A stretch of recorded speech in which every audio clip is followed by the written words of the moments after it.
Well, let's just go around the horn.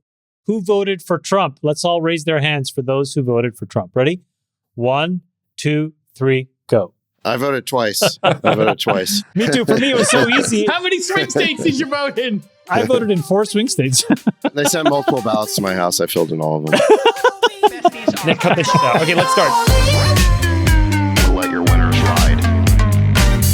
Rain Man David Sachs. And instead, we open source it to the fans, and they've just gone crazy with it. Love you, besties. Queen of Quinoa. Hey, everybody, welcome back. It's my Jake Al impression. God, your energy is so dorky. Welcome. I'm Tim Waltz. I'm Tim Waltz of the All In Pod. Welcome. Knucklehead? You're the knucklehead in the All In Pod. I'm a knucklehead. Did you just sashay into your seat? I am right here. Show us your jazz. Show us your jazz. By the way, hands. that name, you just enjoy that name, Tim Waltz, while you can, because you're never going to hear about that guy again. He's going to be more forgettable than Tim Kaine. They're going to be doing God, SNL did you see that skits on Saturday Night Live bit? They're going to be doing SNL skits on how forgettable he is. That SNL skit was next level. I agree. Okay, so today we are going to cover the biggest... Anything in the news? Yeah, right. We'll start out with a little housekeeping and then we'll get into it. So like and subscribe on YouTube, youtube.com/@allin. We're trying to hit 1 million subscribers. Don't forget the holiday party, allin.com/events. It is Saturday, December 7th in SF. We have a couple of great announcements for the holiday party, which I think we are spending way too much money on. Steve Aoki will be DJing. Nice. Andrea Botez will be there doing the opening DJ set, and her sister Alex will be joining us as well. Andrea and Alex will also be playing the Botez sisters. We're going to have a chess tournament during the party, which will be super fun. Sachs, you can get in on that. Challenge Alex Botez or David Sachs to chess. Gary Richards, also known as Destructo. This is Alex's chance for a rematch. That's right. As I recall, I beat her last time. Yeah, and we will have the board on screen. You totally told me to go myself and wouldn't give me any help.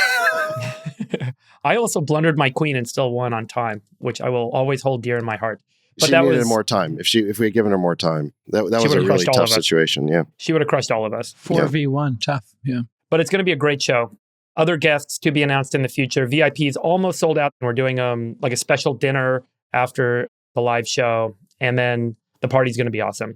Casino games, food, drinks, DJs. This is just to have fun, guys. This is not meant to be kind of like the summit type show. We're going to just have a great time. So we hope everyone will join us. And if you've got startups that want to join, please come on by, buy some tickets.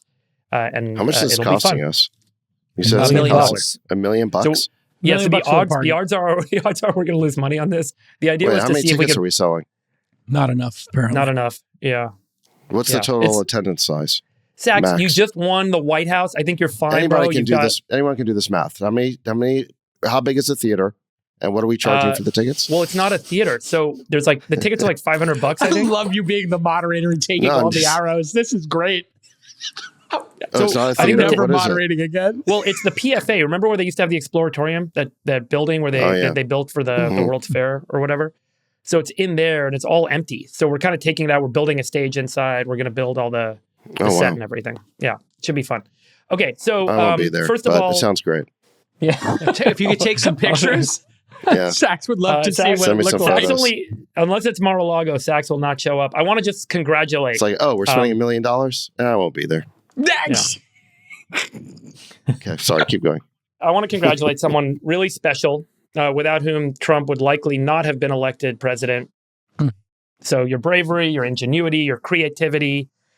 You led the way and you brought millions of people the direct news they couldn't get anywhere else. Jason, congrats. Yes, thank you. By creating the All In Pod, you've inadvertently architected a system that's helped return Trump to the White House. And for that, many people are praising you today. Congrats, absolutely. Jason. How does it feel to have finally accomplished your dream? Feels great. Yeah, absolutely. Yeah. Big shout out to Jake. I did see a tweet where somebody gave me a lot of credit for moving the Overton window in Silicon Valley. And they said that Jason was indispensable as my foil. If I didn't have him to dunk on for 4 years with my political takes, it wouldn't have been nearly as effective. So thank you for absolutely that. Not. Yeah, my pleasure. I'm here for you. I am Abbott to your Costello. Your internal MSM debating partner. We needed someone to represent the legacy media point of view. Absolutely. Absolutely. Okay, so let's kick it off. Sachs, you were at Mar-a-Lago. on election night. I thought it'd just be great if you could tell us a little bit about what the scene was like. How was it? And when did you guys kind of know that Trump had kind of the victory in the bag? Was it pre the polls coming in because you had pollster data early? Or, tell us a little bit about the experience there and when it all kind of came together. Yeah, I went over there, I guess, around 7:30, I want to say, Eastern time. Tucker invited me to come on his show. Tucker was doing a live stream from the library at Mar-a-Lago. I'd actually never been over there before. There was also a dinner going on in the ballroom, which was, I think, primarily for Mar-a-Lago members. And, there were some senators there, members of the campaign. And then there was another room set up with a bunch of TVs for basically the staff to watch the results come in. When I first got there, people were kind of just watching, trying to find out the early results. I would say that the whispers were positive, but people didn't fundamentally know more than the rest of us. Everyone was kind of waiting for the results to come in. I did get a chance to take a photo with the president. Actually, Elon came in separately around the same time, and we got a very memorable photograph here. When I shook the president's hand, I got to tell you, he was cool as a cucumber. He did not seem nervous at all. Did he feel confident, like he had it in the bag? Yeah, I think he was confident, but I don't think he was acting like he had it in the bag or anything like that. They didn't know yet, but he was just super, super relaxed and calm and taking photos with everyone. He was in a good mood. You remember the moment when his hand touched yours? Take us to that. Just unpack it a little bit. I'm just saying that when Did he give you the shake? He gives that little shake to exert a little dominance. Did he give you the shake? It was just a normal handshake, but my point is, like, I could detect no nervousness whatsoever on his part. And look, the rest of us we were like nervous. We were wondering what was going to happen. The whole country was nervous. Yeah. And what were you guys doing? Just hanging out, having cocktails, having dinner? Just everyone was meandering, chilling? What's the scene like at Mar-a-Lago? There's a dinner in the ballroom. Actually, I saw Jared there. Jared was very nice to me. He asked me, "Do you want to sit down at the dinner?" And I could have joined him, but then I decided to do the live stream with you guys, and I pulled in Don Jr. and we did the live stream with Don Jr.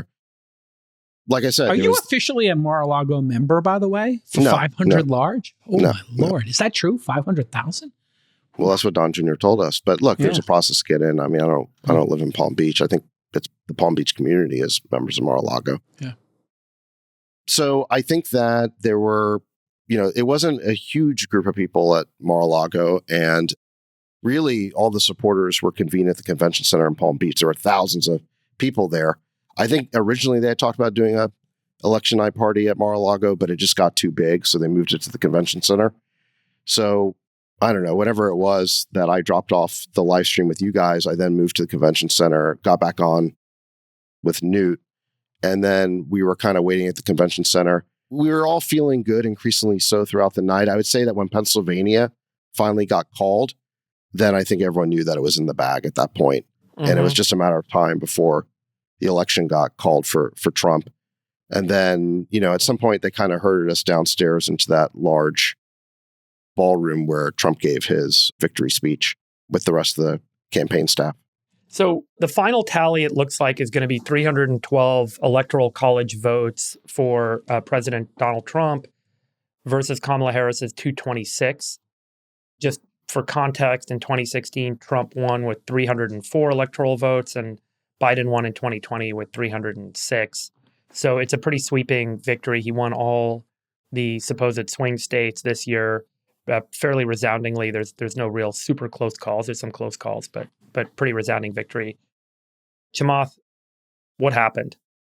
Wow, it's a really good question. I think that there's many layers of the answer, but I think in its most basic calculation, I think that the bottom fell out of the Democratic Party, and if you look at why, there's a simple explanation, and then there's the more nuanced explanation. I think the simple explanation is like they just lost the script.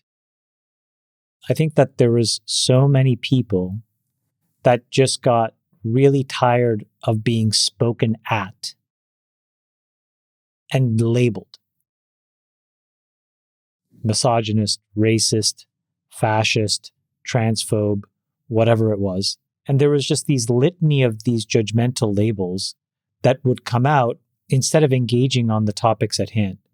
So I think the Democratic Party played this game of trying to use identities, genders, races as a bid to basically get people that they thought should always vote in their direction to continue to support them. And instead, what happened was people just started to think for themselves and say, hold on a second. I'm just a normal person that wants to be left alone. What matters to me?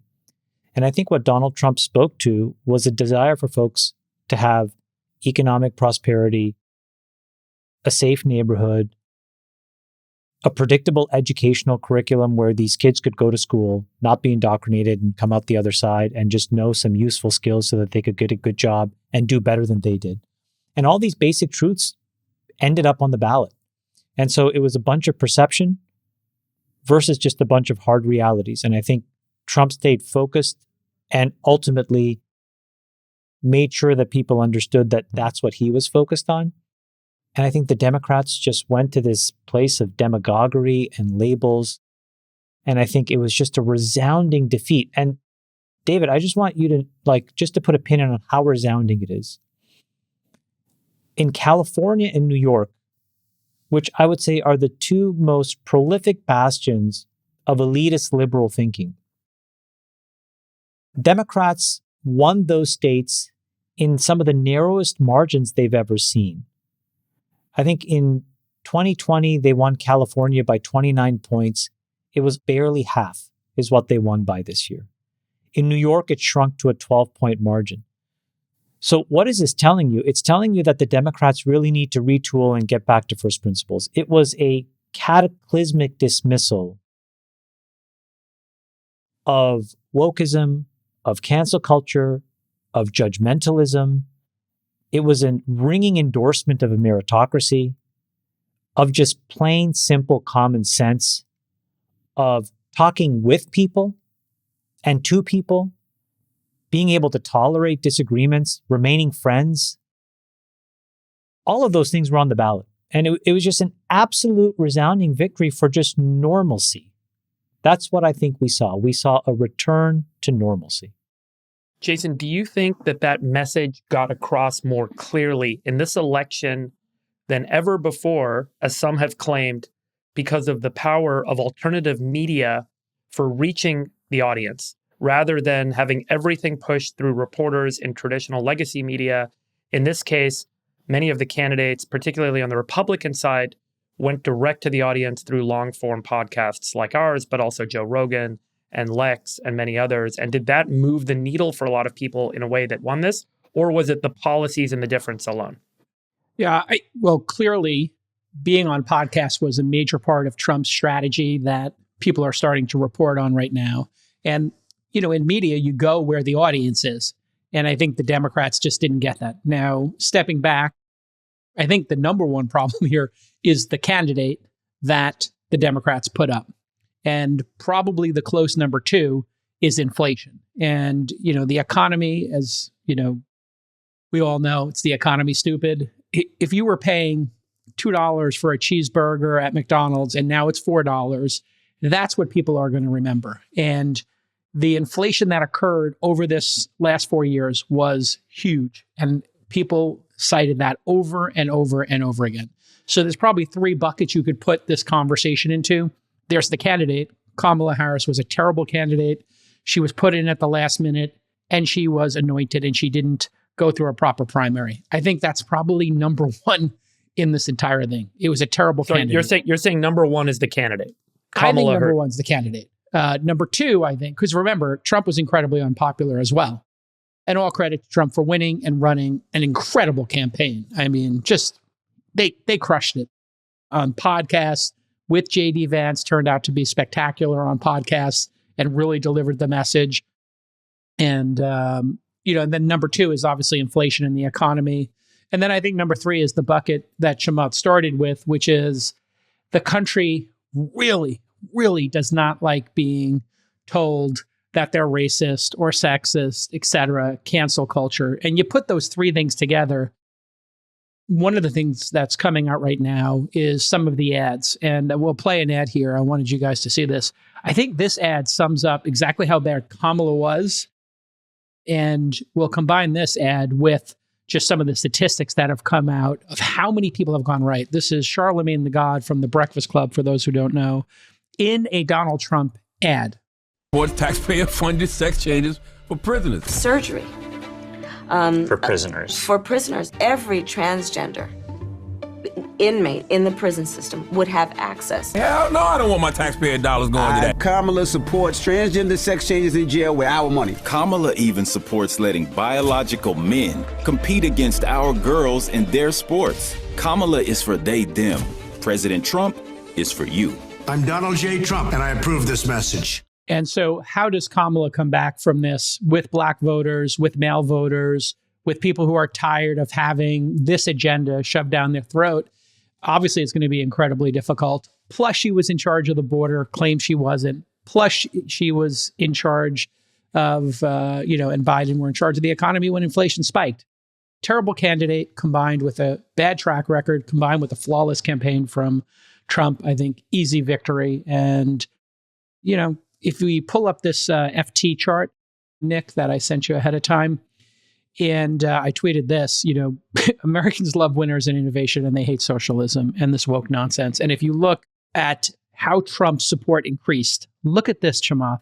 Every single demographic, Black, Asian, Hispanic, 18 to 29, 30 to 34, except female, two. white except college two. men, except for two, 65-year-old plus, very modestly went left. And white college women very modestly went left in terms of increasing support.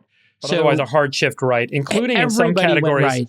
Yes. So the biggest shift right was in Hispanic and Asian population. Right. And these are groups of people, I think, who you can double click on young people, Hispanic and Asians. Asians believe in meritocracy, I think, is what most people have read into that dramatic swing.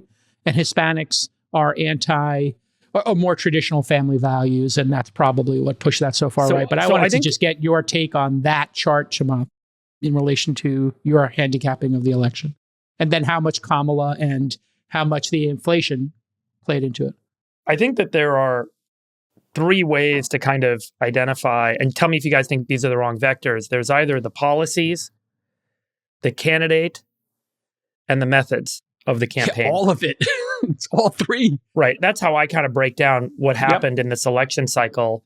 There's a big difference between the candidates as people.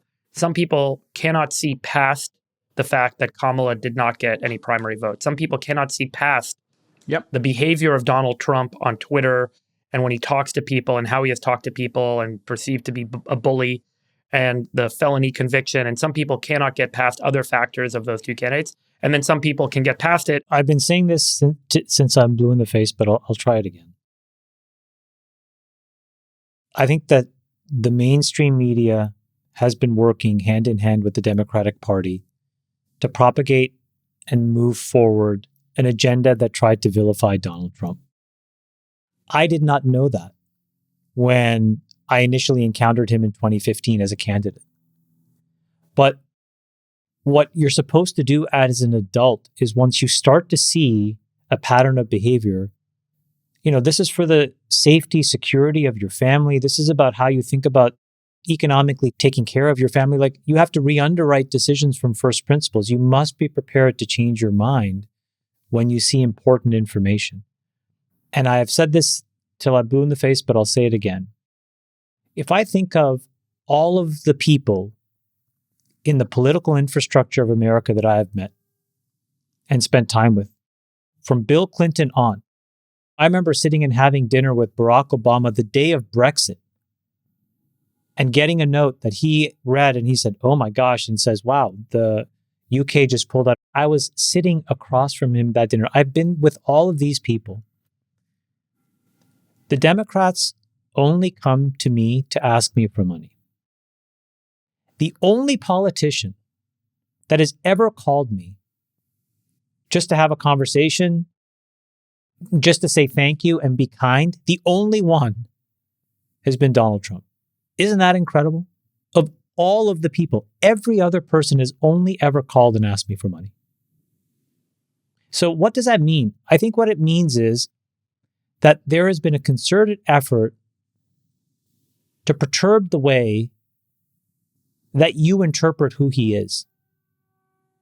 Separately, there's been a concerted effort to prop up whoever is sitting against him in opposition.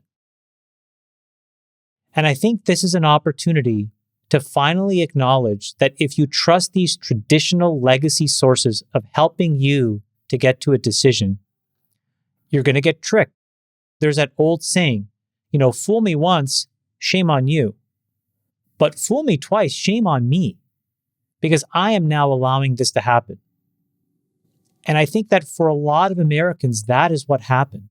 I think it is really as simple as that. I think they were able to see through the veneer of an attempt to malign and corner somebody, and on the other side, an attempt to basically play on vibes and feelings and emotions. And I don't think that America wants that. That is not what they want in running the country. They want somebody serious running the country, where you can have disagreements with them and you can still find an opportunity to work together with those people. I think it's that. Sax, do you think about how important the policy versus the individual versus the way they ran the campaign, the media, and how they reached people as kind of three vectors? And if so, how would you kind of rank those three in importance, and what changed people's votes and got them to vote differently than they did in the last election? Yeah, I think it's a pretty good framework. I mean, you have the message, you have the messenger, and I guess you have the campaign at a tactical level. I think it's a little bit unfair to blame this entire defeat on Kamala Harris being a bad messenger or candidate. It's true, she's not the greatest candidate. She has a lot of problems. However, I don't think she was dealt a particularly strong hand. The fact of the matter is that we did have rampant inflation in this country that really hurt people in their pocketbooks every time they went to the grocery store. And that resulted from the trillions of spending that was agreed to by virtually the entire Democratic Party. Remember, they not only did they pass trillions in spending, they wanted $4.5 trillion more for Build Back Better. And the only reason that didn't happen is because Manchin and Sinema voted against it. And can you imagine how much worse inflation would have been? Manchin was driven into retirement, and Sinema was basically kicked out of the party. She effectively told us that at the All-In Summit. So this defeat is on the entire Democratic Party. The Democratic Party was in support of Joe Biden and Kamala Harris's agenda. They were in support of the de facto open border policies. They were in support of the soft on crime, Soros DA decarceral policies. You can see that even in California, which is a deep blue state, there's a huge backlash to this sort of insane soft on crime agenda the Democrats have. 70% of California voted for Prop 36, which basically reversed the excesses of Prop 47, which a decade ago basically made shoplifting legal in California. You know who opposed Prop 36 despite its massive popularity? Gavin Newsom. Kamala Harris wouldn't say whether she supported it or not. So what you see is that even in blue states, the Democratic Party elites are completely out of touch with what people want. And then finally, you've got foreign policy, where I think that the Democratic agenda, basically wanting to engage in a proxy war with Vladimir Putin because he's the incarnation of all evil, that I think is blown up in the collective West face. That has been a disaster that was supported by the entire Democratic Party. So on issue after issue that I think mattered in this election, you cannot just put the blame on Kamala Harris. It's got to be on the Democratic Party as a whole. And just to echo what Chamath said about the cultural stuff, they've talked down to us, they've lectured us, they've insulted us, they've censored us, they've gaslit us. They've tried to cancel us. They've tried to cancel us. They tried to punish dissent with lawfare. They turned Elon into an enemy, which was the single worst own goal in history. Remember, this wasn't just... And Joe Rogan. Don't forget. They Joe kicked Rogan, Joe but Rogan it wasn't out as well. Bernie supported Joe Rogan. But with Elon, it wasn't just disinviting him or never inviting him to the EV summit. It goes all the way back to Lorena Gonzalez's tweet telling him to F off and leave the state of California. So look, the Democratic Party as a whole has to own this, and they're not going to start winning elections again until they have an improvement in their agenda, not just their messenger. So, Sax, is this the nature of democracy? That over time, when you have a two-party system and one party veers too far to the left or one party veers too far to the right, people jump ship to the other party. And ultimately, they pull the policies of the party that they left back to the middle. And that's the way democracy is supposed to work and has worked historically. So is this the way it's supposed to go? And do we project that 4 years from now, the Democrats will need to be and need to adjust to the center, and we'll see less of this extremism because of the way the voting turned out this election cycle? I think that's a very interesting question, is whether the Democrats have the necessary introspection to learn from this loss. I would say that one of them does. If you look at Matt Iglesias, who's someone I've sparred with on Twitter X, who is a Democrat partisan, he basically tweeted a list of principles that he thought the Democrat Party needed to adopt. I read it and retweeted. I said, laughing my ass off, this is a list of Republican principles. Yeah. It was all about, opposing woke and being in favor of merit and innovation. Tolerance. I'm like, great. Yeah. Look, you know what? If the Democratic Party wants to adopt these principles, that's a wonderful thing for the country. I hope that they do it. Okay. But will they do it? I have my doubts. You look at this tweet by Ari Fleischer, where he talks about who the Democratic Party now is. Yeah, I think that this is a really important tweet because it sort of tells you, Sachs, who's going to be left in the room. Exactly. And if these are the only people left in the room, the last thing they're going to do is admit defeat. Right, exactly. So what you see is that the Democratic Party base is these very affluent, very overeducated, very non-religious types. And frankly, I wonder whether they're too out of touch to know they're out of touch. They're certainly very whiny and entitled. And I just don't think they're going to cede control of the party without a fight. And frankly, they've disappeared so far up their own woke asses that I don't think they can find an electoral majority if they try. So if these people stay in control of the party, and these are the people who you're seeing having a mental breakdown on TikTok, they're posting all the videos, they're insulting the electorate. And let's face it, it's not just on TikTok, it's on the legacy media, it's on MSDNC. It's basically the legacy media who are trying to diagnose a psychosis in the American electorate to explain why they were so wrong. If those people stay in control, I think that the Republicans could have an electoral majority as far as the eye can see. I completely agree with you. And I'll go even further, which is I think that the Democrats will lose one of California or New York in the next 8 years. If they don't attack, right? So that's the key question. They're not going to attack. If you think that the intelligentsia, quote unquote, the Bill Gates, Reid Hoffmans of the world that funds, Dustin Moskovitz that funds the Democratic apparatus at the highest level, if they can't change, what are the odds that the state infrastructure or the local infrastructure changes? I think maybe on the margins, the local infrastructure can change more quickly and adeptly because it just costs a lot less money and it's much more concentrated. But I think the states are very laggard in that sense. And I think that they take the table scraps of what's left over. So if you have the Democrats lead, there is no chance that unless they change the planks of their platform, that the state legislatures in New York and California are going to change what they believe. Nick, pull up the link I just sent. So let me just underscore an important aspect for you guys on this, which is the amount that the Democrats spent in this campaign. And obviously, they saw a significant negative return. They lost across the board, Senate majority, House majority, governorships, the White House, but they spent more. Here you can see the difference between the Harris campaign and the Trump campaign spending. Harris campaign spent nearly $900 million. The Trump campaign, $350 million.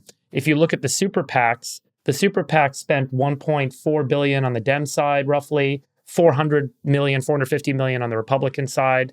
And if you scroll down, in some of these key Senate races, the Dems far outspent the Republicans and still lost. The Ohio Senate race, Sherrod Brown, $58 million of spending. Bernie Moreno, $21 million, and Bernie Moreno had a resounding victory. John Tester, $84 million of spending.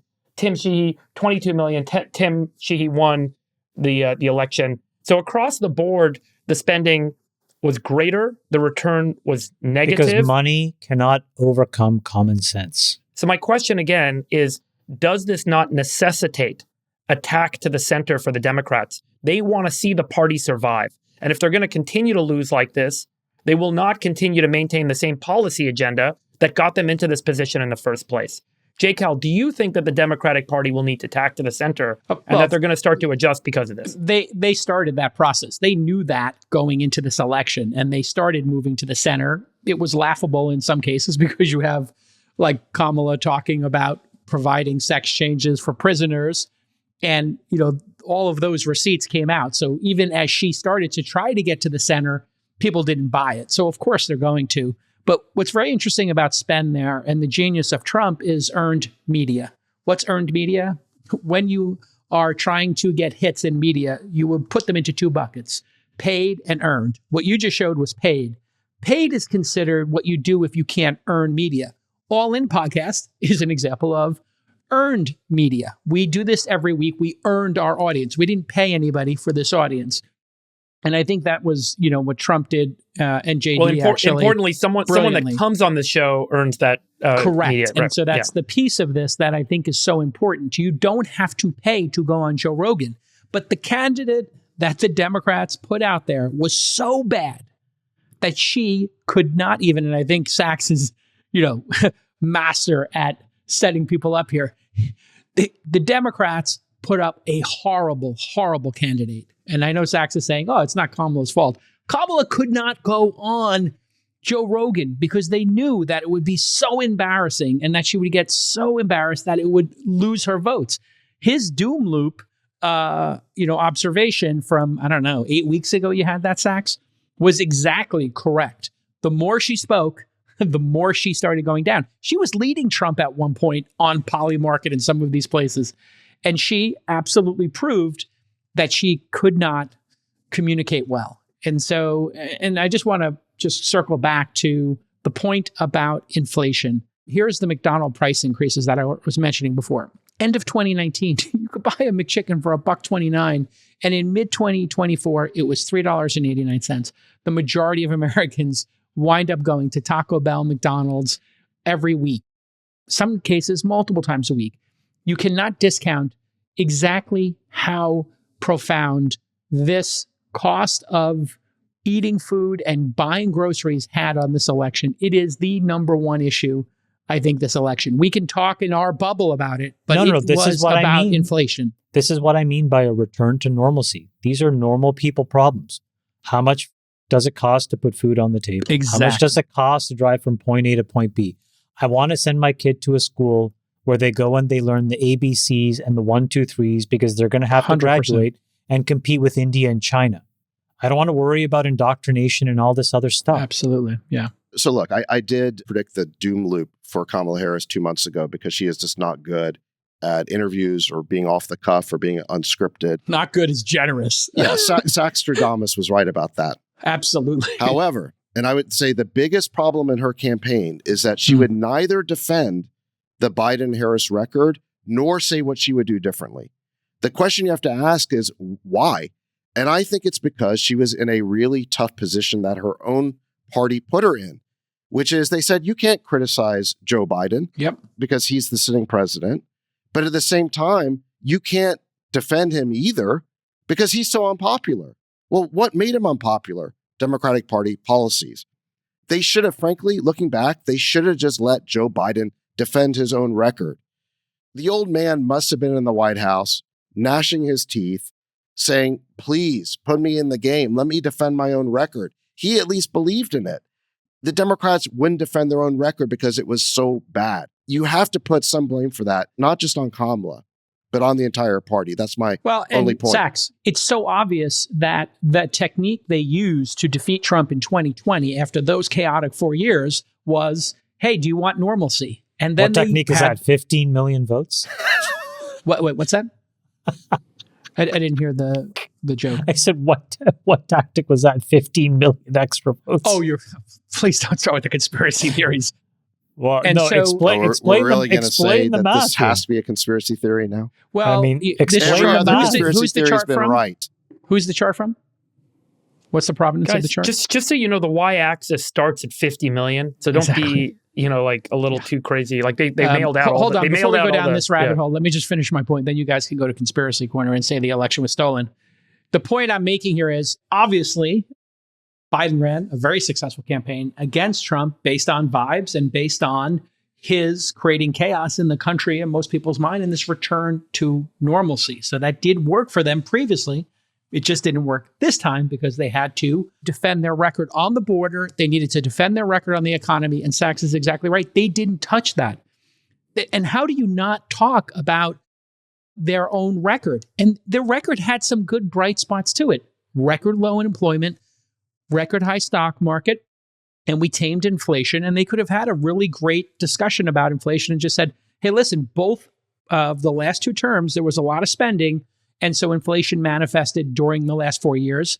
And hey, we tamed it. So here we are. We still have record low unemployment. We still have a record high stock market, and we tamed inflation. Things are going to get better. But she couldn't even communicate that. I can communicate that better than the presidential candidate. Come on. She could have easily done that. Freeberg, let me just go back to your point about the money. It is true that the Democrats had roughly 3 times as much money as the Republicans did. The Democrats had something like $1 billion for this campaign. The Republicans had for the presidential campaign. For the presidential campaign, exactly. The Republicans obviously still won in a landslide. I'm sorry, that excludes the super PACs, which had additional funding that were going towards supporting the nominee as well. Fair enough. My point is just the Democrats had a massive advantage on the money side. They also, I think, had a massive advantage on what you would call the legacy media side. I mean, I don't know how you put a dollar value on what the legacy media has done, not just in this election cycle, but for the last 8 or 9 years. They have basically called Donald Trump a Nazi, a fascist, a traitor. Did it work, or did it blow up in their faces? I'm about to get to that. A traitor. I think it blew up in their faces. They called him an agent of Putin. They called him an insurrectionist. They called him a convicted felon. They called him a dictator. They've been yelling that at the top of their lungs now for at least 4 years. The country didn't believe it. I would just say that the legacy media spell is broken. Their credibility has been destroyed. And I think that the repudiation of the legacy media is one of the most important results of this election. It just shows that the Democrats had, I don't know how you value it, $1 trillion propaganda machine on their side, and Trump was still able to win. And you have to, at the end of the day, say that that's a result not just of alternative media gaining steam and free speech on X. I think those were absolutely necessary enablers. It's also the fact that Trump has a $1 trillion personality and is a tremendously gifted communicator and politician in his own unique way. Genius. But finally, you have to say that the issues are on Trump's side. Americans want the border to be sealed. They see that the spending and the bureaucracy in Washington are out of control. They do not want woke cancel culture anymore. They see America getting over-involved in foreign wars. They want the spending to be brought back home where it benefits them. These are the key points of the Trump agenda. And at the end of the day, whatever you want to say about Trump, he ran a campaign based on issues. He talked about issues. What did Kamala Harris run her campaign on? Vibes, celebrity endorsements, name worked calling, last time. debunked hoaxes. I just want to go around the horn real quick and ask each of you guys once again. I'm going to ask you one more question after this. What mattered most? Was it the policy sacks, as you're proclaiming is what a lot of people voted on? Was it the issues with the candidate, the individual? Or was it the media or the campaign tactics? So those three, what mattered most, do you think, in terms of moving votes? What moved the most Listen, votes? I don't think you can separate the man from the message or the messenger from the message. Okay. Listen, if you had a conventional Republican out there, I don't think that they could have overcome the $1 trillion propaganda machine. The two go hand in hand. Of the legacy media. That being said, I think if Donald Trump had been campaigning with Mitt Romney's message or Mitch McConnell's message, I don't think he would have gone anywhere. I don't even think he would have been the Republican nominee. You have to say that Trump, since 2016, has tapped into something very deep in the American electorate. And, this is something we can get into. But I think that if you look back now over the last 10 years, it's clear that he's the transformational figure in American politics. It's not Barack Obama, with all due respect. J. Cal, your turn.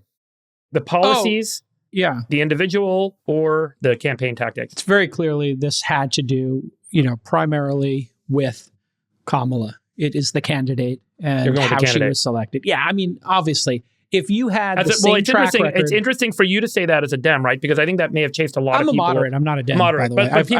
I've voted Republican 1/3 of the time. Maybe even a little bit more recently. But two-thirds you voted Dem, so you were open to that. And I'm a left-leaning moderate. I mean, I've been very clear about that. My record's been very clear about that. It is clear that it was her, because I will say, if you had put up Friedberg, and I think it's great that you're forcing us to pick one of the three, and it's a hard thing to do, but if you had picked Dean Phillips and Shapiro, I think they would have beat Trump very easily. Or, because remember, Trump was phenomenally unpopular. And I think the big question that's going to come out of this is, how did Elon do getting young men, and how did Joe Rogan and podcasts like ours do at getting young men to come out and vote? That's something we haven't talked about yet. And I feel like that could be the one thing that comes out of this election over the coming years that we look at, that'll be the sustainable change, is that young men are now voting, and they want to vote for something very different than white women or old people. And Chamath, what is your read on what mattered most? Do you have one of those three? How would you weight? If you had to rank them, I think the policies of the Democratic Party are fundamentally broken. They've become the exact opposite of where they were even 20 years ago. So the Democrats used to be the protector of free speech. Now they are pro-censorship. The Republicans are free speech. The Democrats used to be all about anti-war. Now they are more likely to get mangled into all of these foreign misadventures in partnership with the military-industrial complex, whereas the Republicans have been a bulwark to war. And they embraced the Cheneys, ultimate proof of that. Oh my gosh. I mean, that was the scariest and oddest turn of events. So I think that what happened is the policies, they just lost their way. Now, the question is, was it purposeful or was it by accident? And I think that belies the bigger question, which is just the people in charge of the Democratic Party. I think to Sax's point, do they even have a sense of that they have to change, or are they just so now fundamentally out of touch and they just believe what they believe so ferociously? They're going to have to go through maybe 3 or 4 or 5 more elections of just getting totally trounced in order to learn the lesson. Okay, I'll wear my McLaughlin hat and say Chamath, right answer. Now, my next question back to you, Chamath, is I've had a lot of conversations in the last few days with good friends, with people I'm close with family, and so on. Hold on, Freeberg, what do you think before you ask the next question? I think policy mattered, but here's the stumbling block.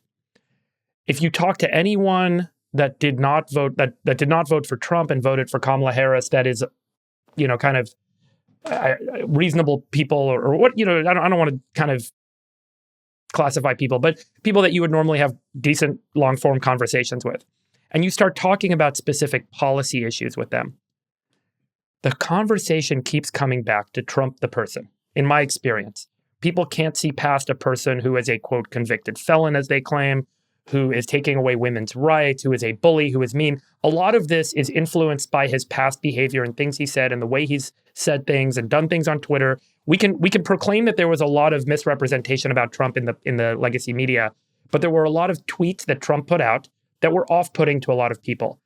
So I want you, Chamath, to speak to the many individuals out there who are good people, who feel disenfranchised, who are not like the funny people you can make fun of on libs of TikTok or what have you, but just everyday normal people that said, I really don't trust the guy.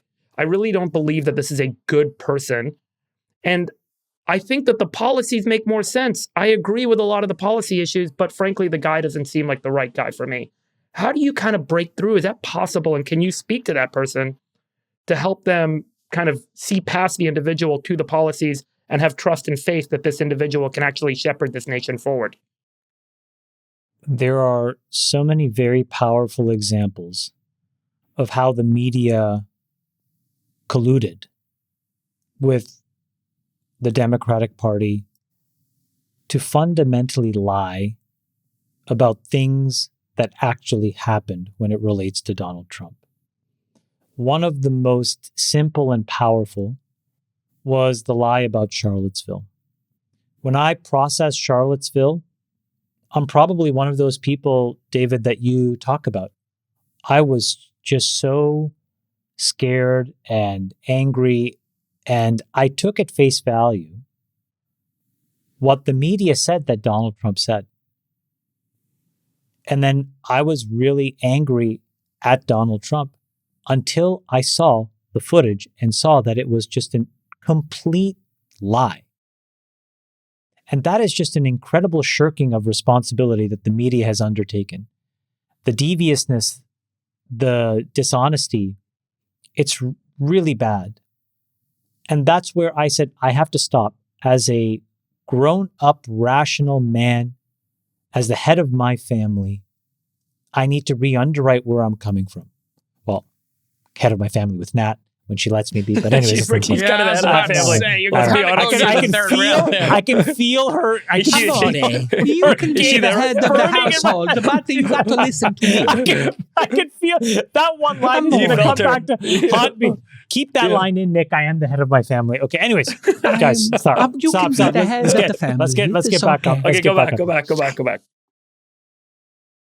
But the thing is, like, I started to re-underwrite. And I do that every day in my day job. I'm running a company. Is 80/90 going well or not well? It depends on the conditions on the ground. When things are going well, I need to do more of those things. When things are not going well, I need to re-underwrite. Is it something that I'm in control of? Is it something that I've missed? How do I change it? How do I get my team to be better? I live it every day. In investing, it's the same thing. There was periods where I was on top of the world and everything was working. Then there were waves where things were not working, but I still had to show up and do my job well. As it's turning out, in those darkest hours was when I probably have made some of my absolute best new investments. That would not have happened if I did not keep my feet on the ground and constantly re-underwrite and try to challenge my biases.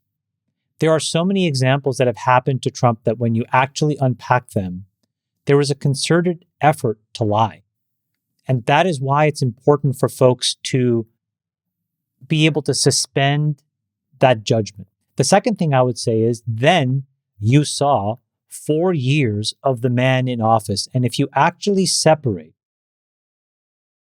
the interpretation by the media, who frankly just hate him, with what he actually did, you take a step back and you're like, man, these accomplishments were incredible. For example, let's look at what happened with the Abraham Accords. We have never been closer to substantial and sustained peace in the Middle East in any era of government under any president than we were when Jared Kushner, on behalf of Donald Trump, negotiated those agreements. And look how far we have slipped since then. And all of that happened as a result of the incoming government wanting to undo what was so logically right in the first place. And part of that was to feed a media cycle. So again, I just go back to David, all of these normal people, and I know a lot of them as well. Speak to them, yeah. Like, you guys need to just take a step back and take a beat and just think about something for a second. How do so many normal, high-functioning, well-intended people switch sides? How did that happen? Now, J. Cal, let me ask you the flip side of the coin. You have expressed publicly, recently, even on a podcast yesterday, with Sachs in vigorous debate on the show many times, reservations about Trump and the character of Trump. Yeah. How do you feel? You obviously align with the policies that he's highlighted and indicated. You've said Absolutely. Yeah. Do you see past the person, or do you still have a strong degree of reservation about the individual? And do you see that playing out in your cohort, friends, family, what have you, that there's strong reservation because of the character? Yeah. It's a great question. I think the thing we have to do now is come together as a country. He's the president. It's great that it was not a debatable election and we're not going to have riots at the Capitol and people beating up police officers. And now it's time to actually look at what Trump said. And then we will grade him on what he actually gets done. And if he is able to hang out with the cohort of Elon and Chamath and Sachs and J.D. Vance, I feel a lot better about it. Now, there's a lot of people speculating he will turn on Chamath, he will turn on Sachs, he will turn on Elon, and that relationship will end in the next year or two. That's what I'm looking at. Will Trump actually do the things he says he's going to do? And what did he say he was going to do? Well, he's not going to have a national abortion ban. He's not going to kick people out who get college degrees here. Remember, he said on the show he's going to staple the green card to it. But then there's and he said he's going to end the war in Ukraine on day one. So let's make a list of all the things he promised. And like anybody else, let's judge him based on what he gets done. Now, some of the things he promised, like the mass deportation of 15 million people, I think a lot of people, even on this podcast, probably don't agree with. I don't think anybody here wants to see 15 million people who came here to have a better life and who are working hard and who are productive members of our society literally get dragged out of here. The 500,000 that are criminals or a million, sure. Nobody wants to see them get a free pass here. But, there's going to be some of the items on his agenda that are going to be very uncomfortable to see executed. And some of them would be amazing and miracles. If he comes in and all of a sudden Ukraine war is settled, fantastic. If he starts dragging 1 million people every, 2 or 3 months out of the country, that could be absolutely disastrous and incredibly hard to watch happen in America. So we got to judge him based on his actions. That's great. Let's give him the support he needs. And I really hope, the thing that gives me hope is the fact that Sachs, Chamath, Elon, and J.D. Vance are by his side. So I'm going to move on to the rest of the election, the other races. So the presidency, we've talked about. Let's talk about the House and the Senate, Sachs. In the House, there's 37 races that have yet to be called, but it looks like the Republicans need about 12 more to be called to have a majority. It seems very likely. I mean, according to Polymarket, it's 99% that the Republicans will have the majority in the House. The Republicans have control of the Senate, and Trump is in the White House. What are the top policy items that the Republicans will pursue with this degree of legislative and executive control? What's number 1, 2, 3 on the list? What's top priority? And how are they kind of getting together to figure out what and how to execute those items in the weeks and months after January 20th? Well, so first of all, I think the Senate majority matters a lot in terms of Trump getting the appointments that he wants. Because if he was just at 51, let's call it, it would be quite hard. Susan Collins and Lisa Murkowski tend to be very, very moderate Republicans and would oppose, I think, a lot of conservative appointments. Trump's already at 53 senators, and there's 2 more that are still up for grabs and waiting to be counted. So you might get to 54 in the next week or so. It just means he's going to have a freer range on appointments. I think that'd be really good for Bobby Kennedy. I think it might be harder to get Bobby Kennedy confirmed for a major cabinet post with 51, with 53, 54. I think we get there. I think that's a really great thing for the country. There's other appointments in a similar vein that I think will be easier for Trump to get through. In terms of the rest of the agenda, I mean, Trump clearly does want to end the war in Ukraine.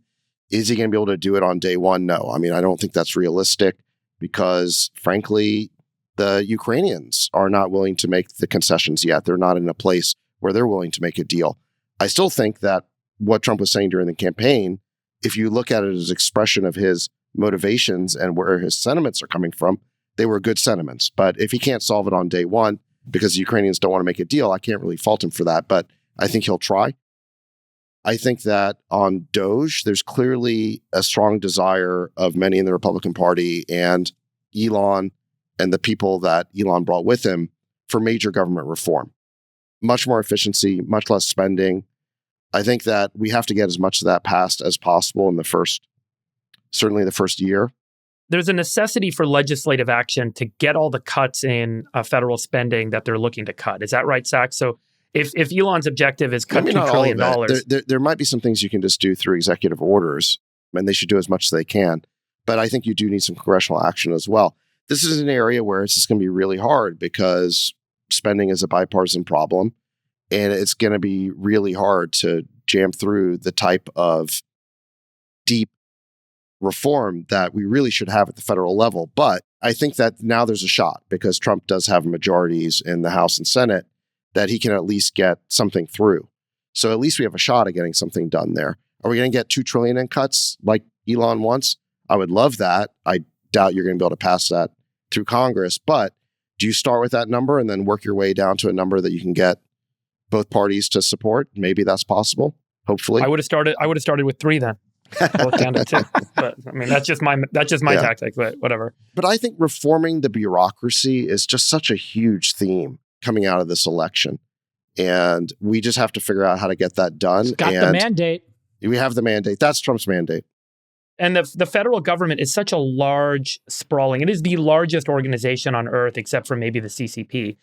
And in that sense, you really have to have leverage in leadership to be able to realize that degree of action at that scale. So the cabinet positions matter a lot to realize that agenda. Is that fair to say, Chamath? And maybe we can talk a little bit about who are the folks in the orbit of Donald Trump and the transition team that are being considered for different cabinet posts. And, as an advisor, or let's call you a theoretical advisor to the transition team, what are the kind of key posts that matter to you? How would you kind of advise them who to look for that could really realize the outcome that the mandate is dictating? Well, I have no influence on this process, so I'm just totally spitballing. But right. People who I think are excellent, I'm going to put Bobby Kennedy right at the top of the list. I think that Bobby has an opportunity to allow the transparency of information that will allow folks to keep doing what we've done or to change course in a way that right now I think is a little bit more difficult than it needs to be. I think Vivek Ramaswamy is indefatigable. I think he's if you remember back to the Republican primaries, there was only one person that did not attack Donald Trump, and it was Vivek. I think he believed in what Donald Trump was doing and was willing to sort of embrace and extend this idea. So I think he'd be a really good proxy. I don't know what role that looks like, but I just think that he would be exceptional. He'd be amazing. There's some rumors that he's going to run for governor of Ohio, but he'd be amazing in the federal government. Tulsi Gabbard. We got to get Tulsi Gabbard, in there. Yeah. I just to go through the list, I think Tulsi Gabbard is so awesome. For what role? What would you put her in? The rumor is veteran affairs. Yeah, Veterans Affairs, I think. But, hopefully it's at least that. Yeah. That's a cabinet position, right? Just for those who... Yeah. There's another race that's going on that's really below the surface, but is extremely important, and that is the new Senate Majority Leader, Mitch McConnell. Majority Leader, yeah. Major McConnell says he's stepping aside. There's two major candidates. John Thune versus Mike Lee. Yeah. Well, it's John Thune versus Cornyn from Texas, and Mike Lee has been sort of agitating. It's not clear that Mike Lee will throw his hat in the ring. If he did, I would be all in favor of it. If Mike Lee, who is from Utah, doesn't, we should really go with whoever he recommends. I really trust that Mike Lee will represent the MAGA agenda, whereas, quite frankly, the other candidates will be a continuation of Mitch. And this is Trump's moment to weigh in on that. He's basking in the glow right now. He is in the winner's circle. He can get anything through the Republican caucus. And I think that he could weigh in right now in the Senate majority race and make sure the right person gets it. If you get a continuation of Mitch McConnell, you will not get real reform through the Senate. Look at what happened during Trump 1. Mitch McConnell was one of Trump's biggest opponents. So there would be alternatives, but I think Trump would have to step in and act. There's some talk about Rick Scott from Florida being a candidate. I think he'd be very good if he's still in the race. Or just go right over the top and go with a Mike Lee. This is your moment to basically put in a loyalist. And then the big cabinet positions that are left, I think defense, probably somebody like Rick Grinnell, who's already worked for Trump and was the DNI right at the end, I think. And then in Treasury, it's, I think people say it's between Scott Bessent and John Paulson. I'm not so sure. I don't know. Fed governor, I think it's like probably Haskell, but then, I saw like you saw Jerome Powell. Jerome Powell this morning said he would not step aside if asked to resign by Donald Trump. He's got 2 more years. So he's got until 26. Yeah. He's got until mid 26. So, the rumor, I don't want to say too much, but I think this is pretty much out there. I think Grinnell wants state, not defense. I think that it's not to say he's going to get it. I don't know, but that's been out there for a long time. I think that what a lot of people in, let's call it the MAGA movement, the America First movement, are going to be looking at very closely is, do neocons worm their way into this administration? Look at what happened during Trump 1. He ran in opposition to forever wars. I think it was a major part of his appeal. It's what allowed him to shatter the Bush dynasty. It's what I think really hurt Kamala in terms of having the Cheneys embrace her. So it's a major part of his, I'd say, not just appeal, but also his legacy, that he will not continue forever wars. But the problem is that the blob keeps infiltrating the Trump administration, or they did. They infiltrated Trump 1 by putting in John Bolton and Esper and all these guys who frankly betrayed Trump. Totally. So I think a lot of people are looking closely at, will neocons be able to worm their way into this administration. And if they do, it would be very, very sad, I think. The difference this time around, which is so incredible, is that you're now seeing on X people asking all the neocons to be named and shamed, and they're creating these lists so that they can't worm their way in. It's the most incredible thing I've ever seen, where have you espoused those views in the past? If so, the likelihood that somebody will raise an alarm bell now so that you can't get near this administration, I've never seen anything like that before, actually. Yeah. And you know what? Here's the great danger is you look at the last few months, okay? Who was there for Trump? It was people like Elon. It was basically, all of us who worked. And look, I'm a very minor figure, but I did my little part. And there were a lot of other people on the ground doing their thing. But where is Elon today? Elon had to fly home for a Tesla board meeting. He's got real companies to run. And who all of a sudden shows up in Mar-a-Lago? The swamp creatures. They were nowhere to be found for the last 3 months. Now the swamp creatures come crawling out, and they're going to be swarming Mar-a-Lago and trying to worm their way into the administration.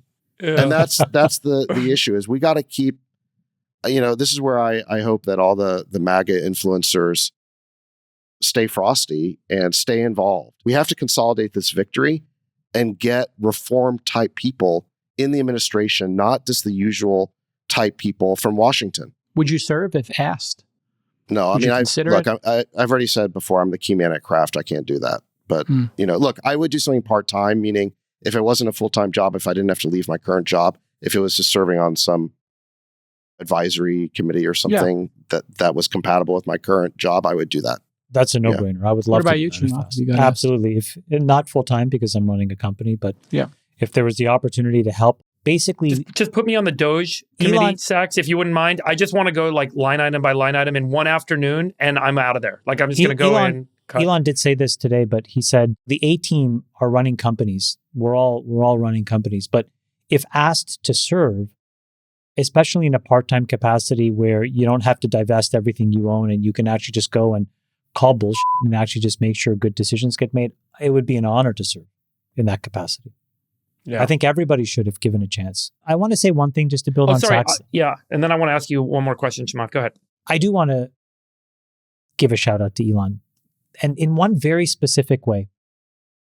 You've heard all these stories where he gets obsessed about something and then he focuses on it at the sake of everything else and strips it down and gets to first principles, rebuilds it back up, and it works. And as far as I can tell, basically when he decided that this election was going to come down to Pennsylvania on one hand and young men on the other, he just kept doing that one thing over and over and over again. Every time you turned on X, he was doing a rally. Crazy. He was speaking to the residents of Pennsylvania or spent like 2 weeks there. Young disaffected voters and getting them out. And then his PAC built an infrastructure that rivaled the Democratic infrastructure in terms of get out the vote and transportation with a lot less money and only in a month or two. It is incredible. Well, and then the sweepstakes was also it's really good incredible. idea. It's really incredible. There was a lot of controversy around the sweepstakes idea. I don't know why that was so controversial because if you think that was the media trying to make an issue that was a nothing burger a burger. Yeah, and so I think this it was dismissed on its face because if any person spent 8 seconds understanding the law, the judge dismissed it within an hour. So if we look at that $1 million sweepstakes to sign up for his PAC. If you think about how people normally get people to sign up, they're paying $1 a click, probably $50 a click, whatever it is, giving money to ABC or giving money to Facebook. And he just said, hey, I'll just do a sweepstakes, sign up for this, and then I have you in the database, and then I can market it to you. There's no difference between giving away $1 million sweepstakes or buying a bunch of ads and paying by click. And for everybody to frame that as he's buying votes when it was so clear he wasn't, I think that's the kind of media manipulation people are getting savvy to and does not work anymore. It was very clear. It was just a sweepstakes to sign up for his PAC. It's no different than paying $10 a click to Facebook. When the legal infrastructure of America dismisses a case on its face within 60 minutes of it being heard, it means it is a farce. Yeah. I mean, look, I think what Elon showed is that a smart person can come in who basically, like you said, can go into demon mode, has a startup or innovation mentality, is willing to spend money but wants to do it smartly, but is really hardcore, can come in and beat the supposed professionals of their own game. I think one of the big stories that's going to come out, there's already some tea being spilt within Democratic circles about Jen O'Malley Dillon, who was the campaign manager that Kamala Harris inherited from Biden. She had $1 billion to spend. $1 billion. The campaign still ended $20 million in debt. And this at least has been reported. Where'd the money go? So, well, I'll tell you, the money went to expensive consultants.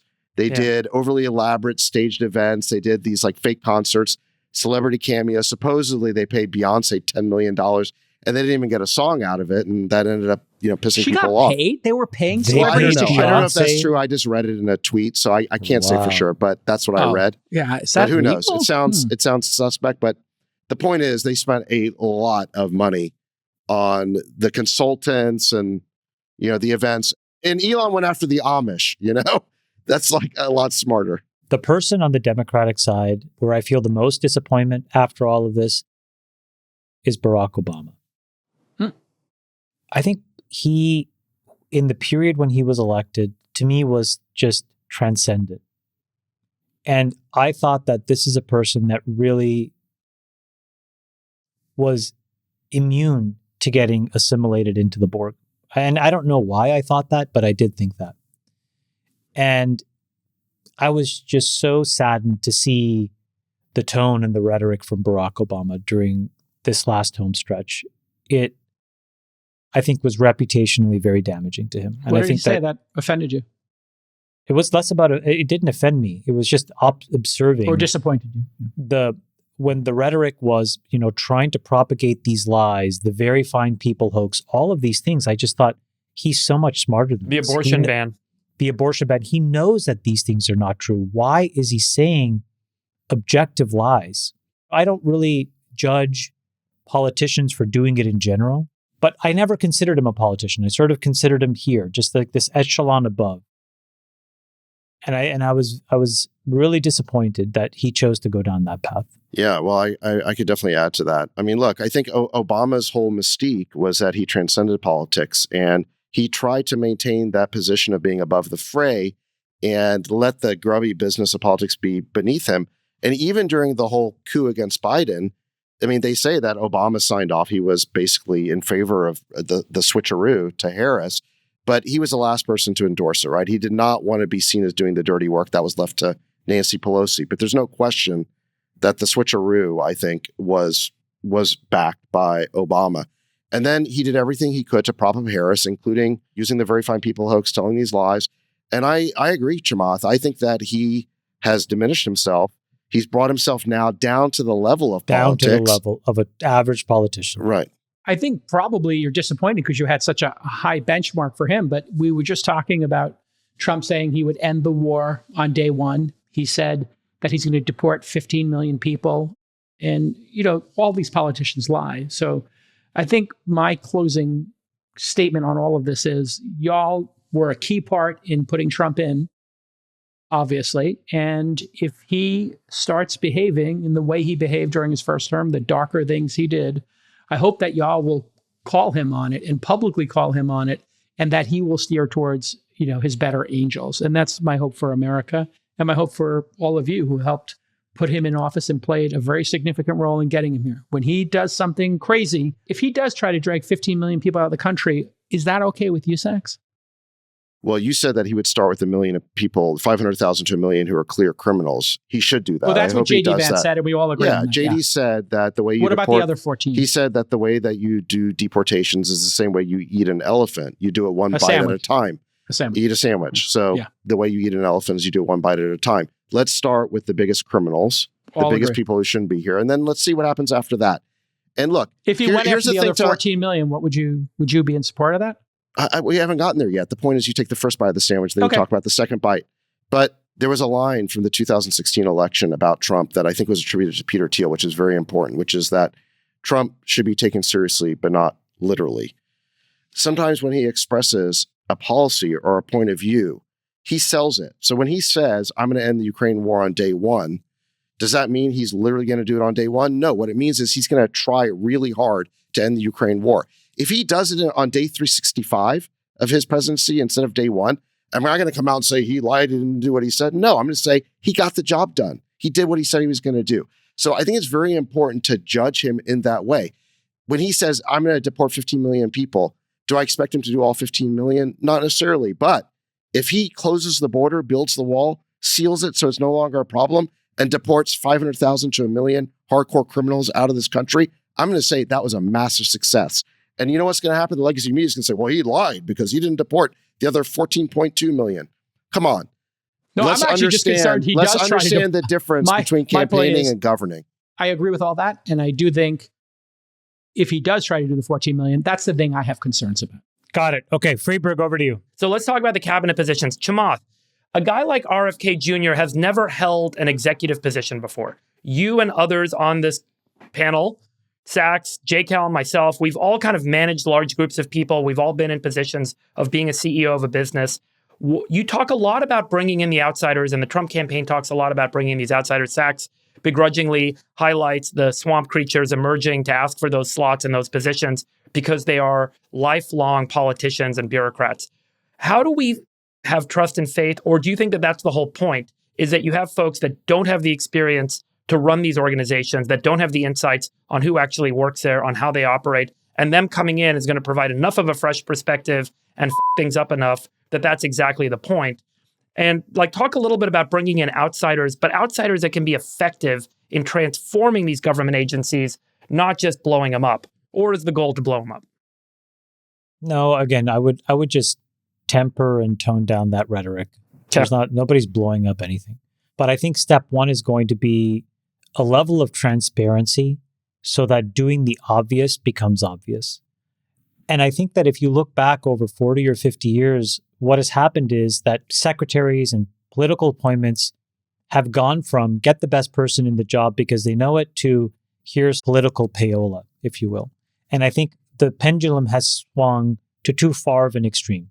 That's why the swamp people are able to maintain control, because the person above them who's appointed doesn't fundamentally know the inner workings of the organization.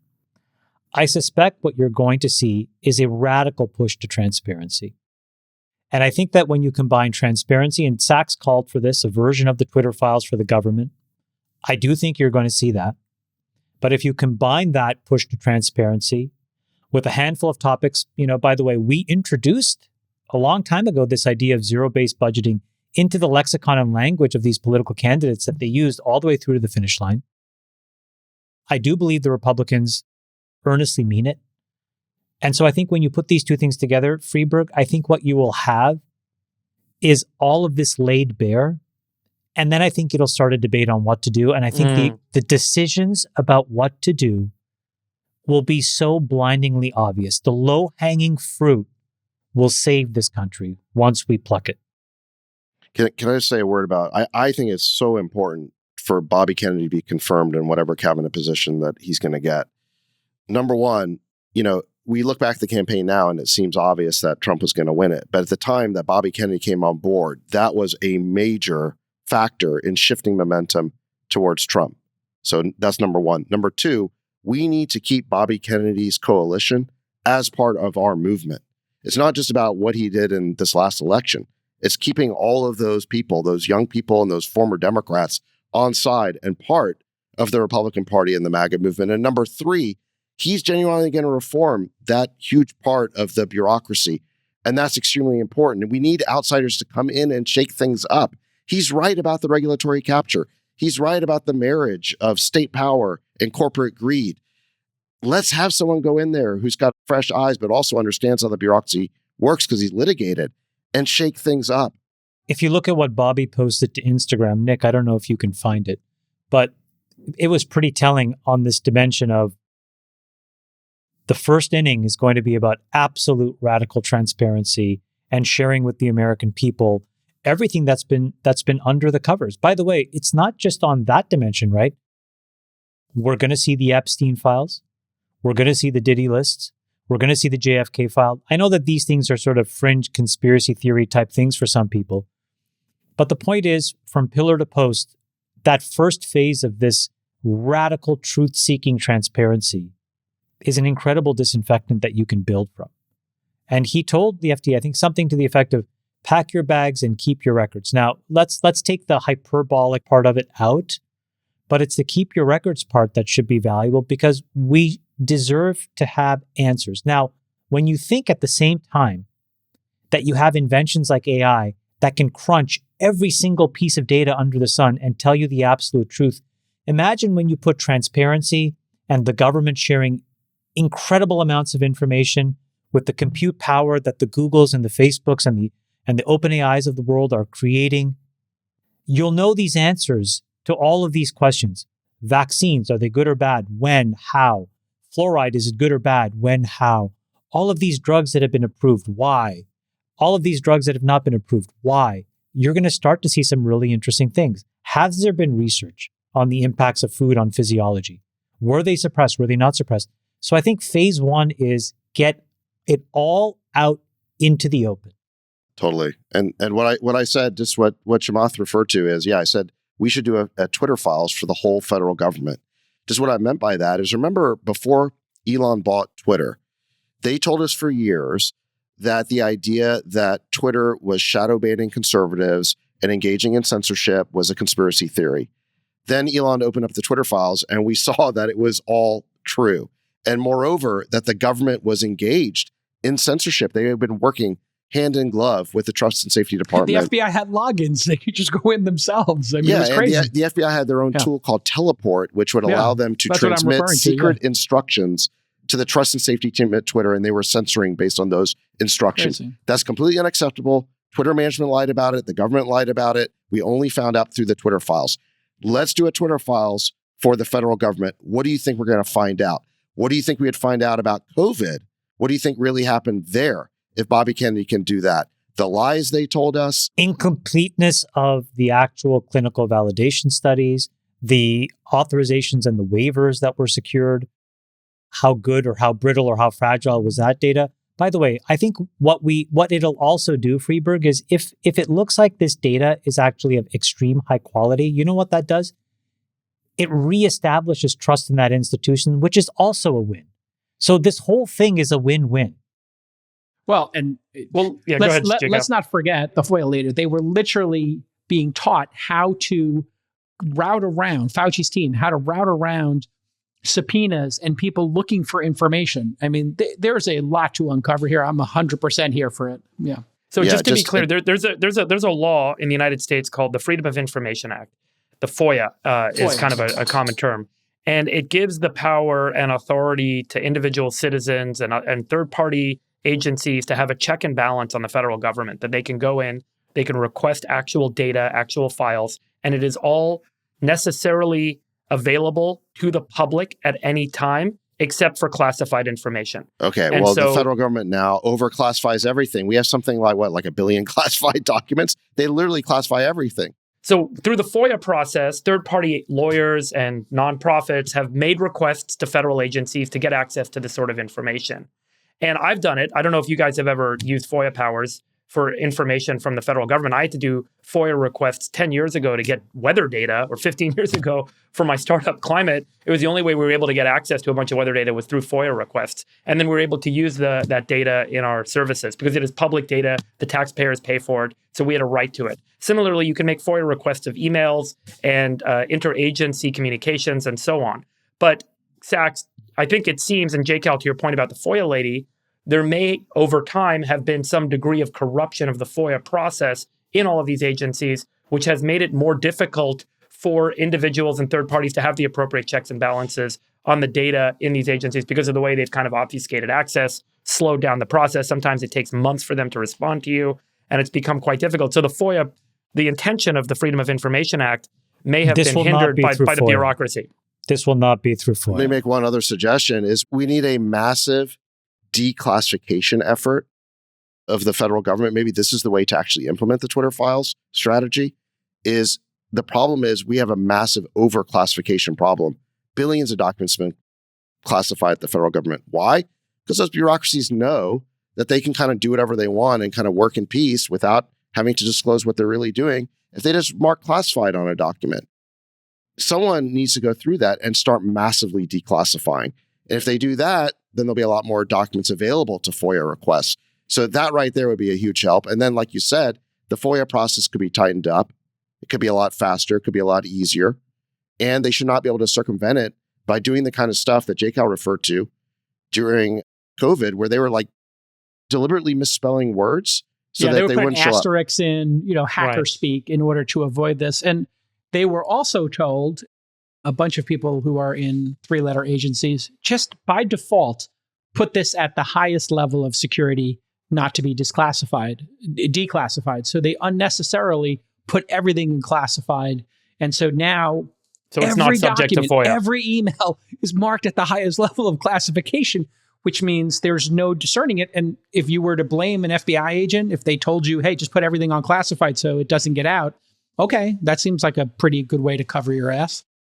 And that's got to change. Yeah. Well, a lot to come in the weeks ahead. I'm sure we will do more updates as the cabinet positions or the nominees get announced. You're a man of science. I know you have some differences with RFK. Do you want to see him? I have very deep trepidation about RFK having oversight. I think the authority might be limited with respect to the legislative authority that's vested by the Congress, which is the one piece. Look, as you guys know, there's a lot that RFK brings up that that resonates with me. I'm not a black and white guy. So there are things that he says that make a lot of sense. There are things I've pointed out, particularly around microplastics in the environment, particularly around chemistry that we use in our food and our systems of food and production. And I believe very strongly that we have real issues that have, compounding effects on our health. So let me not be too flippant about that. I am not all vaccines are always good all the time person. I think that every one of them needs to be studied on the merits and the risks. I think fluoride is an interesting conversation to have. What are the merits? What are the risks? And why is it why is there a federal authority over fluoride in water? Which, by the way, there isn't. It's all local municipalities get to decide. On a nuanced basis, then, net, where do you wind up, Freeberg? Net, where do you wind up? I will say that there are a number of things that RFK have said that cause me a lot of trouble, that I'm very troubled by, because I think that he has said things that are factually wrong. And I want him to be open to debate and open to review of objective truth. And that's it. And that's it. And as long as net, do you like him as a disinfectant, as a rabble-rouser, as to shake up the system? Or net, do you think it's too risky to let him in?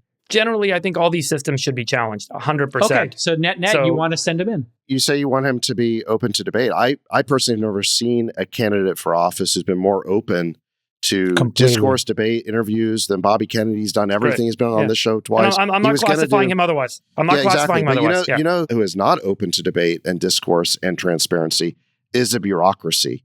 That's the problem. If you want government reform, you have to get into the bureaucracy. You need outsiders to come in. You need to make it transparent. You got to declassify. That's what you got to do. One of the most important aspects of science, not the recently legacy media or jokingly definition of quote science, but science is meant to be a process of skepticism, interrogation, and the search for objective truth, which means that you should be constantly questioning whether you are right or wrong. And I do think that is a necessary part of the process of science. Science is not meant to be a dictatorial regime. And so I think that resetting the framework for how we operate some of the agencies and authorities that are supposed to be rooted in science to have the necessary process of skepticism, review, and transparency into that, I think will reassert faith and reassert trust by the public in how these agencies are operating. And I hope that happens. I really do, because I do think that there are very good people in all these agencies who do very good work. And there's a lot of very important advances that have come out of the United States of America and have gone through processes through the federal government that have actually done really great things for Americans and for humanity. And so I don't want us to dismiss things as being whimsical bureaucracies that don't have any rooting in science. But I do think that it's important to have this degree of skepticism and process and have transparency. So that's all. Well, I'd like you to show me in the Constitution where the bureaucracy or the administrative state is a branch of the government. I see in the Constitution that we are supposed to be ruled by an executive branch a legislative branch and a judicial branch. I do not see, hold on, I do not see an administrative branch. That has sprung into existence over the last several decades. Yep.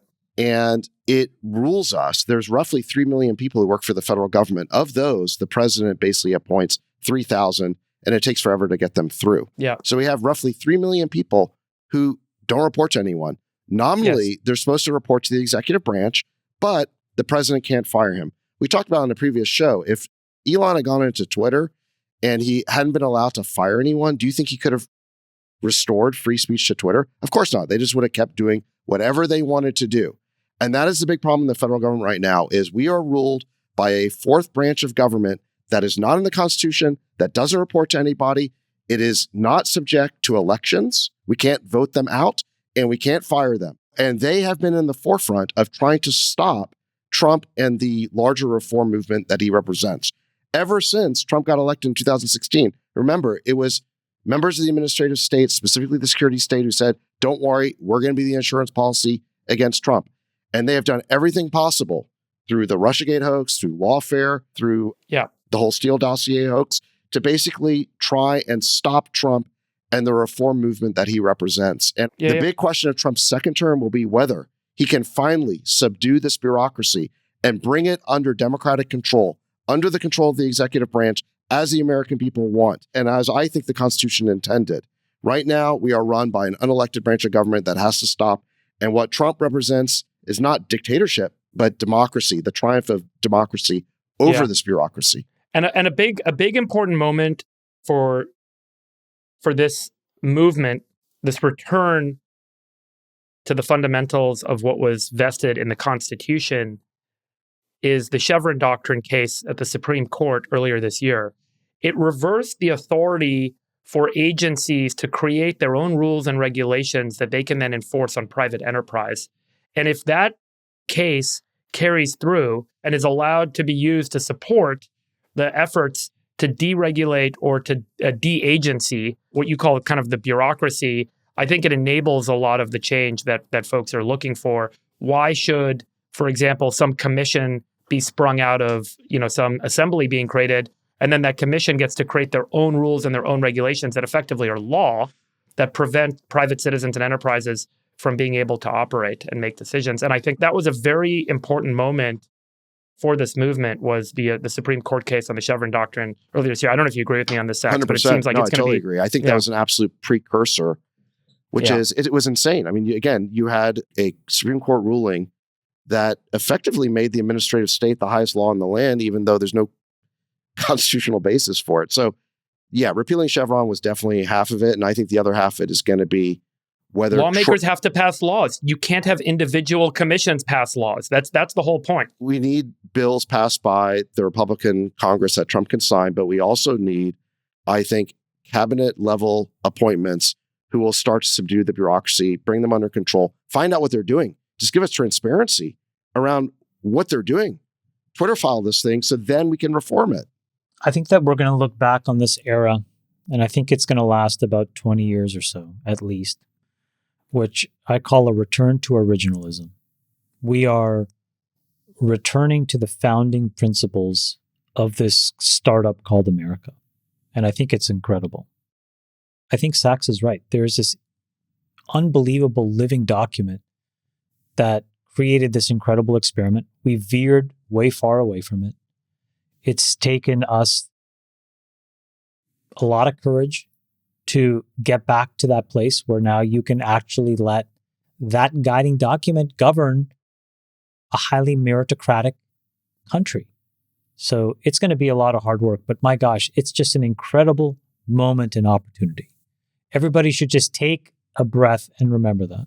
I'd just like to do a quick survey of some of the local and state elections and get some reactions. I was going to try and talk a little bit about what's going on in San Francisco and California. I'll just hit on it.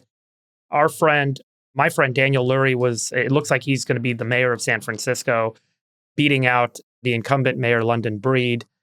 Daniel ran on a moderate platform and has an intention of fixing a lot of the operations and inefficiencies in the San Francisco government, which has seen a ballooning in budget. San Francisco has the highest budget per capita of any city in the United States, I think 50% higher than New York, with a lower functioning kind of set of municipal services.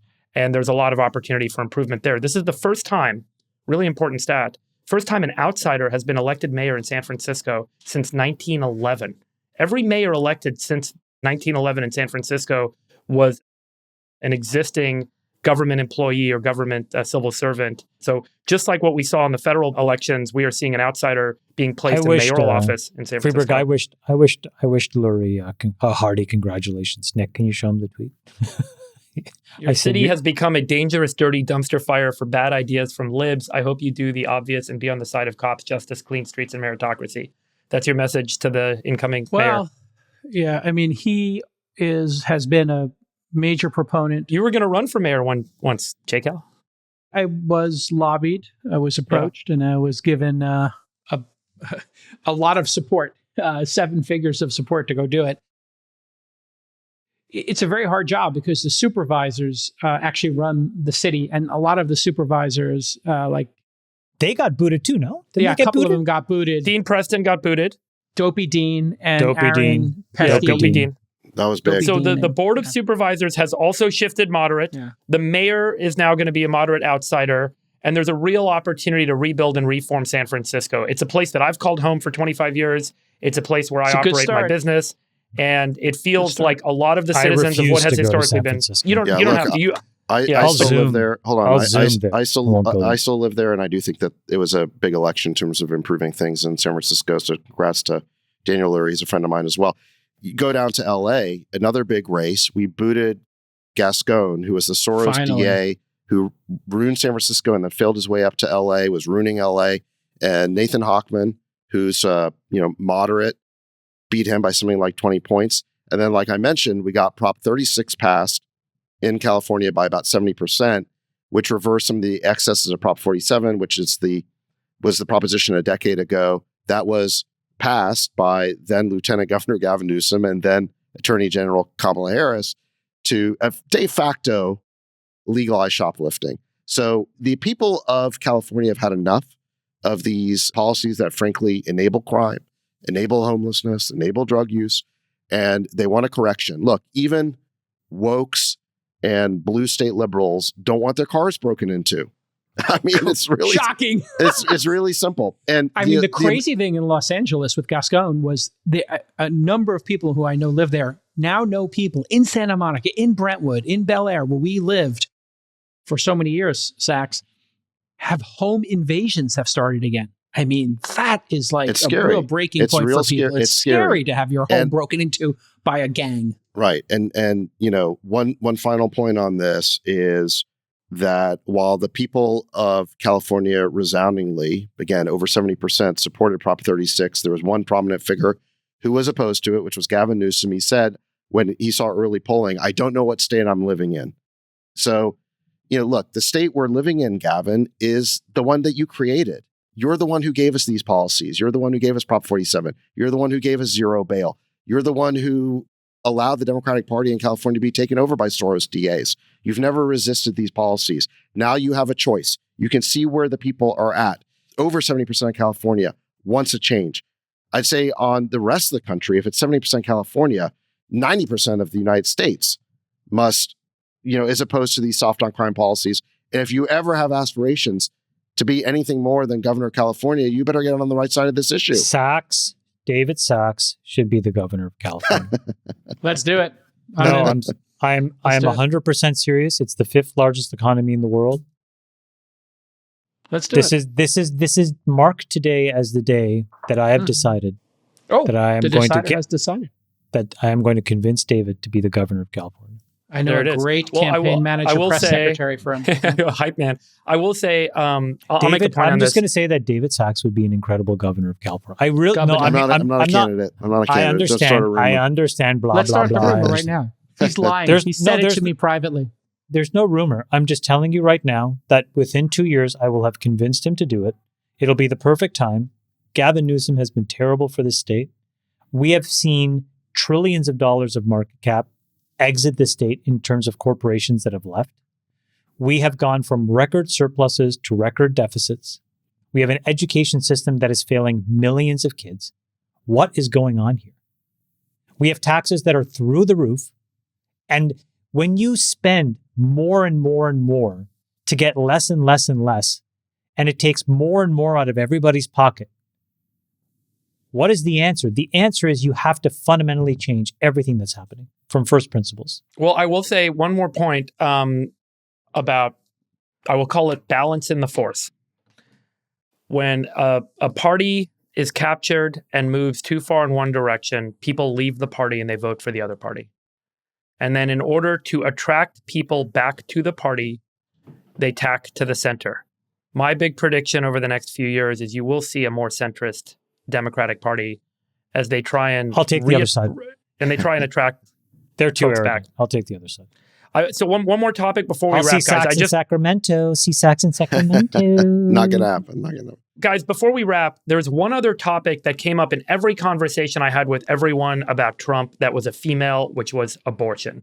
And it was, and look, I don't want to rehash again that it was misrepresented what Trump's position is, but abortion has become a very sensitive topic. A woman's right to do what she wants to do with her body when she wants to do it is something that most women feel they are very deeply endowed with, and that should be an unalienable right, particularly in the United States of America, and that even sending this back to states and states voting on it creates a significant emotional response that drives folks to one party or the other. In Florida, voters rejected an abortion extension to 24 weeks. Florida previously had a 15-week abortion ban, but the current 6-week ban took effect in May. So the amendment that was being proposed on the ballot this week would have codified abortion procedures up to 24 weeks in the state constitution, but it needed 60% of the votes to pass. But it only got 57%. So it looks like a loss for pro-choice advocates. Sachs, what is going to happen now that these abortion laws are being voted on, these amendments to state constitutions are being voted on? How is this going to reshape American politics? And how are the parties going to shift in the years ahead, given how important and how sensitive this topic has become after the decision at the Supreme Court recently? Look, I think that what you're seeing in the last election that we just had is the beginning of the end of the salience of this issue. I mean, abortion has been an issue that has deeply fragmented America for 50 years. I mean, the pro-choice versus pro-life movements have been a staple of American politics, talking past each other. They were never able to get to any sort of compromise. With the repeal of Roe v. Wade, with the Dobbs decision, the issue has now been thrown back to the states, and every state is working it out for themselves. And in most states, what's happening is it's either the pro-choice totally wins or they compromise on some number of weeks. I think that in Florida, going for 24 weeks might have been a little bit too many. If they had tried to go back to 15, they probably could have gotten there. They probably could have gotten from 57 to 60. But that's what the debate's going to be about now, is just basically in red states, it's just going to be about agreeing on a certain number of weeks. Blue states are pretty much going to be pro-choice. And you can see that at the federal level, no one wants to touch this anymore. Jake, how you raised the point during the election cycle, during the campaign, that Dobbs would be crushing for Trump and that women were going to turn out in droves for Harris on the basis of this issue. That simply did not happen. If you look at voter turnout, Trump increased his share of the women's vote. He did lose college-educated women, so that subset of, you could call it more white women. Progressive. Yeah, sorry, college-educated. And the older women too, I think, came out. Yeah. But if you look at women as a whole, he won more of their votes. So how did Trump inoculate himself on this issue? He made it really clear he was not in favor of a national ban. He said that he favored the exceptions and that it was now up to the states. He basically assured the country, the women of the country, that, again, that abortion would not be banned and that was now a local issue. And I think the voters of the country, including women, accepted that. And it is now a state issue. So Maryland, Missouri. I think it's gone. Maryland, Missouri, Nevada, Montana, Right. Colorado, Arizona, all voted to codify the right to abortion and remove abortion bans. On the other hand, Nebraska voted for a ban on abortions after the first trimester, and South Dakota voted against a right to abortion. So South Dakota prohibits all abortions except when necessary to save the woman's life. You're even in deep red states like Ohio, the pro-choice forces have won these referenda. It's just a handful of cases, like a very small number, where the pro-life have gotten their way. Again, I think we're at the tail end of this being a salient issue in American politics. I think Trump has ended it as a federal issue, and it's now going state by state. And in most of those states, the pro-choice forces are winning. I think this issue is over, and I think It's over because Republicans know not to touch this. J-Cal, you've said it's one of the most important issues of the day several times in the past. Yeah, you said women were going to vote in droves for Kamala because of the perception that Trump was trying to pass a federal abortion ban. I think a lot of them did, clearly, but not enough to swing the election. And, it's going to be. And do you think it's going to be, I mean, to the question, is Sachs right? Is this going to stop being an issue and it's now codified in state law? Or is this going to continue to be a linchpin? There will be states where women American will law? not be able to get an abortion, sadly. They will not be able to make that decision for themselves. That's my personal belief. They should be able to make the decision for themselves. I'd like to stay out of it. But Sachs is largely right that if I'm reading it correctly, think about it. If you're a state and you ban abortion, who's going to want to live there? You're going to have a lot of people leaving. And that's been an issue here in Texas. A lot of companies are having a hard time with not only getting women to move here to work at specific companies in Texas, but men are citing it as a concern. So it's going to make it really untenable for an economy. You're saying men don't want to work for Tesla or SpaceX because of abortions? I have heard many stories about people not wanting to come work at companies in Texas because of this law. Yes. I have heard that from employers. I'm not talking about any of Elon's companies. I don't speak for him, obviously. But this has been an issue for companies in Texas. Okay. Guys, this has been a fantastic follow-up to this week's election. I know some people are bitterly disappointed, frustrated, angry, and sad about the future of America. And others are deeply optimistic and excited. And I think at the end of the day, it's all going to be okay. It's going to be. And I really do hope that everyone can kind of have constructive conversations about the future we'd all like to build together. Like we do here. And I really appreciate the friendship with you guys. I want to say congratulations to Sachs and Chamath for putting yourselves out there as early as you did in campaigning and promoting Donald Trump. I think you guys had a very influential role in moving people. For the effort you made and the outcome, congratulations. More than, listen, I'll say what I said again. He's a good human being. I would encourage you to get to know him. Yeah. Just that. Hold him accountable. Take a piece, well, look, folks. If he wants to invite me to Mar-a-Lago to have a veggie burger and fries, I'm there. I will hang out with him. What? No veggie burgers? What are you talking about? Eat before you go. It's my best advice. Oh, yeah, I forgot. We're going to ban veggie burgers. They banned fake meat in Florida. I already texted Bobby to ban anything with soy lecithin. I know. I remember all of your... xanthan gum. All that stuff is verboten. But don't worry, bear's on the menu. Vegans better learn to find natural sources of protein, because the unnatural sources... The free market Republicans have decided it's time to go in and ban the market for fake meat because, my God, we can't introduce fake meat. We have to tell you what to eat and what to do. Continues to dysregulate your physiology. Xanthan. Stop using your moderator privileges to push your agenda, Freebird. Take care, guys. I love you. I love you guys. Bye-bye. Bye-bye. Love you guys. Bye-bye. Let your winners ride. Rain Man David Sack. And instead, we open source it to the fans, and they've just gone crazy with it. Love you, Bestie. Queen of Quinoa. Let your winners ride. Besties are back. Code 13. That is my dog taking a notice in your driveway.